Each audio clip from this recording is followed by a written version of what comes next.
जय श्री राम। आप सभी का आज की कथा में बहुत बहुत स्वागत करती हूँ।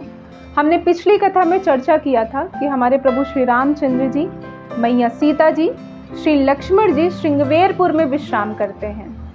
अब भोर होते ही वो वहाँ से वनवास की तरफ निकलते हैं। मैया गंगा जी मिलती हैं, उनके स्नान करते हैं, दर्शन करते हैं। अब प्रभु श्री रामचंद्र जी निषाद राज जी से कहते हैं कि कोई नाविक हो, कोई नाव चलाने वाला हो तो उसे बुलाइए और हमें गंगा पार करवा दीजिए। निषाद राज तुरंत ही केवट को बुलाते हैं। अब देखिए, केवट की यहाँ पर चतुराई बड़ी ही अनोखी है। केवट जानता है कि प्रभु श्री रामचंद्र जी ही हरि नारायण हैं। इनके चरणों के दर्शन के लिए देवता लालायित रहते हैं।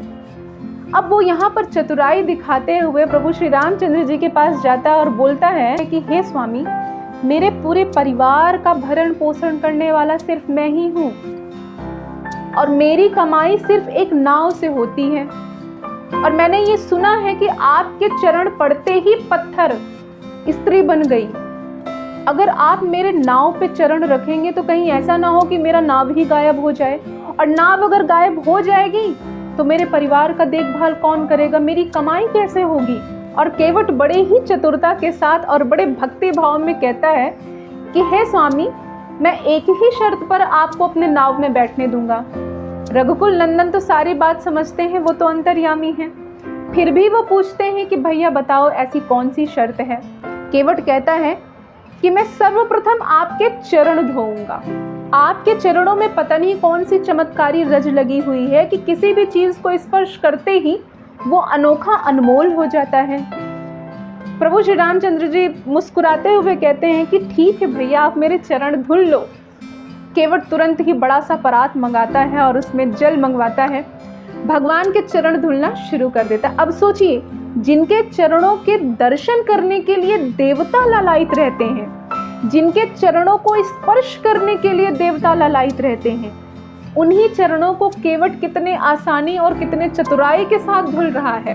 अब हमारे प्रभु श्री रामचंद्र जी बड़ा ही मुस्कुरा के प्रसन्न चित्त हृदय से अपना चरण धुलवा रहे हैं। अब यहाँ पर केवट फिर से बोलता है कि हे रघुकुल नंदन, आप अभी राजकुमार नहीं हैं कि आप किसी गद्दी पर बैठे हुए हैं, हाथ रखे हुए हैं। आप अपने दोनों हाथ मेरे सर पे रख दीजिए, वरना कहीं आप डगमगा न जाएं।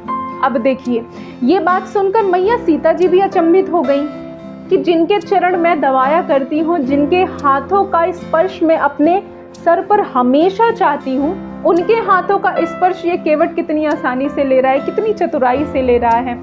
लक्ष्मण जी भी मंद मंद मुस्कुरा रहे हैं। प्रभु श्री रामचंद्र जी देखिए कितने कोमल हृदय वाले हैं, कितने सहज सरल स्वभाव के हैं हमारे प्रभु श्री रामचंद्र जी की केवट के एक बार बोलने पर ही उन्होंने अपना हाथ रख दिया उसके सर पे। सोचिए, केवट का तो जन्म ही सफल हो गया। इस ब्रह्मांड के परम ब्रह्म परमेश्वर के चरण रज धो रहा है। इस ब्रह्मांड के परम ब्रह्म परमेश्वर का आशीर्वाद अपने सर पे ले रहा है। उसका तो जीवन ही सफल हो गया। अब प्रभु श्री रामचंद्र जी जैसे ही अपने चरणों को धुलवाते हैं, उठते हैं वहां से, नाव पर मैया सीता जी को बिठाते हैं, स्वयं बैठते हैं, निषाद राजगु बैठते हैं, सभी बैठते हैं, लास्ट में लक्ष्मण जी बैठते हैं। अब वो नाव को लेकर केवट चलता है। केवट यहाँ फिर चतुराई दिखाता है, अगर मैं इतनी आसानी से गंगा जी को पार कर दूंगा तो प्रभुवर के दर्शन में जी भर नहीं कर पाऊंगा। अभी मेरा हृदय भरा नहीं है इनके दर्शन से। तो वो क्या करता है, नाव को बार बार घुमा रहा होता है। कभी इधर दिशा में ले जाता है, कभी उधर दिशा में ले जाता है। और प्रभु श्री रामचंद्र जी मुस्कुरा मुस्कुरा के देख रहे होते हैं, क्योंकि वो तो अंतर्यामी है, वो सब जानते हैं, सब समझते हैं। लक्ष्मण जी बाद में बोलते हैं कि भैया ये कैसी नाव चला रहे हैं आप, हमें गंगा जी के उस पार जाना है। केवट बोलता है कि नाव का मालिक कौन है। लक्ष्मण जी बोलते हैं आप। तो केवट कहता है कि मालिक के अनुसार नाव चलेगी। तो लक्ष्मण जी भी कहते हैं कि हाँ भैया, मालिक के ही अनुसार नाव चलनी चाहिए। जब केवट कुछ बार नाव को घुमा देता है, जब मन में बिल्कुल संतुष्ट हो जाता है प्रभुवर के दर्शन से, तब वो गंगा जी के पार उतारता है। फिर भी उसका मन नहीं मानता। वो ये सोचता है कि हे प्रभुवर, कुछ ऐसा हो जाए कि आप यहीं रुक जाएं। लेकिन प्रभु श्री रामचंद्र जी उसके हृदय की बात समझते हुए आशीर्वाद देते हैं और वो वहां से निकलते हैं। केवट हमारे रघुकुल नंदन के चरण रज को अपने सर से लगाता है और आशीर्वाद पाकर वो वापस आ जाता है।